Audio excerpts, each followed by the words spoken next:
चंद्रगुप्त का जब राज्याभिषेक किया कौटिल्य ने, जिनके नाम पर यह एकेडमी है, तो आप सबको याद होगा कि चाणक्य बहुत बुद्धिमान व्यक्ति थे। उन्हें लगा कि यार ये यूनान से तो आक्रमण होता ही रहेगा, इसे कैसे टालें। तो सेल्यूकस जो सेनापति थे सिकंदर के, सिकंदर तो वहीं से लौट गया था कोने से, तो उसने सोचा कि अब कैसे इनसे संधि की जाए। तो उन्होंने सेल्यूकस की पुत्री कार्नेलिया से चंद्रगुप्त की शादी करा दी। भाई इससे बेहतर क्या है, रिश्तेदारी होगी, अब आक्रमण नहीं होगा। और यही हुआ।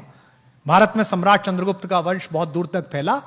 2 वर्ष बाद महारानी कार्नेलिया ने एक पुत्र को जन्म दिया जो भारत का अगला सम्राट बना। जब उसकी पहली वर्षगांठ हुई तो बहुत बड़ा उत्सव हुआ। उसमें सम्राट सेल्यूकस को भी बुलाया गया। वो सेनापति से सम्राट हो चुके थे, खुद ही एम्परर हो गए थे। वो एम्परर आए, 2 महीने रहे। जब वो जाने लगे तो पटना में पाटलिपुत्र में उनका नागरिक अभिनंदन हुआ। तो नागरिक अभिनंदन में आभार व्यक्त करते हुए सम्राट चंद्रगुप्त ने कहा कि सम्राट सेल्यूकस, हमने आपकी 2 महीने सेवा करने की कोशिश की, फिर भी हमारे देश से, भारत से अगर कोई त्रुटि रह गई हो आपकी आवभगत में, तो उसके लिए मैं क्षमा प्रार्थी हूं। मैं आशा करता हूं कि आपका यहां का प्रवास अच्छा बीता होगा। कितनी अच्छी भाषा है। सेल्यूकस ने भाषण देते हुए कहा कि सम्राट, मैं आपका आभारी हूं कि आपने मुझे नाना बनने का अवसर दिया, मुझे अपना अतिथि बनने का अवसर दिया। जीवन में यही सबसे अच्छा था कि मेरी पुत्री के पुत्र हुआ जो आपका अगला अधिकारी है।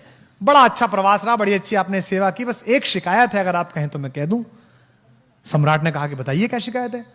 तो उन्होंने कहा, साहब जब से मैं आपके राज्य में घुसा हूं, उधर कांधार से 2 महीने से लगातार आपके गुप्तचर मेरा पीछा कर रहे हैं। हर समय कोई ना कोई गुप्तचर मुझे नोट करता रहता है। अब आप सोचिए कि जिसका दामाद इस देश का राजा हो, उस ससुर की गुप्तचरी, उसके पीछे आपने सीआईडी लगा दी, सीबीआई लगा दी। तो बहुत गुस्सा आया सम्राट को। सम्राट ने कहा, यह हो ही नहीं सकता। किसकी हिम्मत है, बताए दरबार में वो कौन व्यक्ति है जिसने मेरे ससुर के लिए ये इतना महत्वपूर्ण काम किया। ऐसे उनका अपमान करने की कोशिश की। बड़ा अद्भुत प्रसंग है ये। तो पूरा हॉल सन्नाटे में खिंच गया। कोने पर से कौटिल्य खड़े हुए, प्रधानमंत्री कौटिल्य। उन्होंने कहा, महाराज क्षमा करें, मैं सूचना देना चाहता हूं कि गुप्तचर सम्राट सेल्यूकस के साथ साथ मेरी आज्ञा से चल रहे थे।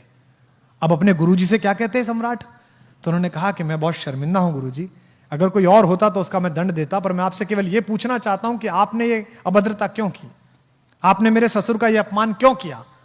तो उन्होंने कहा कि सम्राट चंद्रगुप्त शायद भूल गए हैं, वो शायद स्मरण ना कर पाए कि वे दामाद हैं और ये ससुर हैं, लेकिन इसके एक अतिरिक्त और नाता भी है।